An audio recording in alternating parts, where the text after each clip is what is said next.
Let's make a makeup challenge na hindi ako magsasalita. Okay. Okay na yan. Pag nagsalita ako, proceed na tayo sa next step. So, hindi na ako magsisirum. Magpa-foundation na lang tayo. So, naglagay nga pala ako kanina ng serum. Kaya ganyan yung skin ko. So, foundation. Dami kong ilalagay dyan. Okay.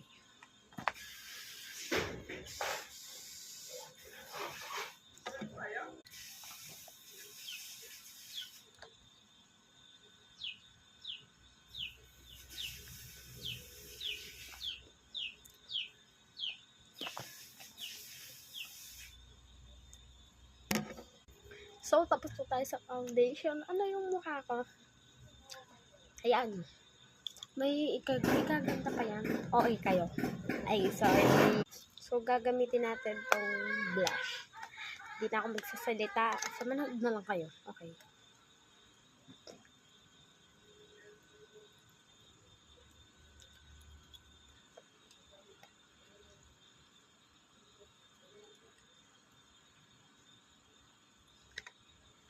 Okay. Hindi ko maitiis. Hindi ko maitiis na hindi nagsalita. Okay, concealer.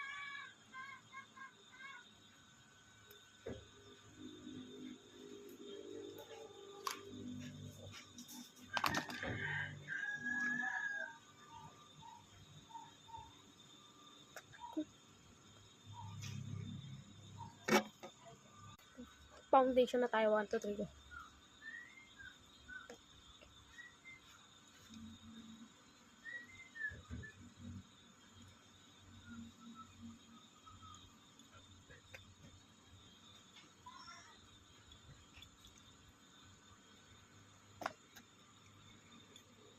Next na to, huwag na kayo magtaka ba't ako nagmamadali. Paubos na yung time ko, okay?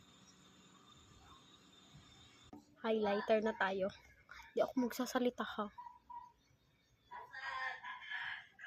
Shit. Hala, hindi gumagana yung highlighter.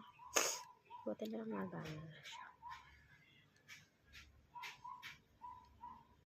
Maglalagay pala ako ng eyeshadow. Ito na lang din gagamitin ko. Ano, tara. Mahirap pala ako sa buhay ko eh. Ang bilis ng time ha. Para na akong sitong-tong sa hura ko. Eyeliner na tayo. So, tara na. Last but not the least, ang lipstick. So, this is the final look.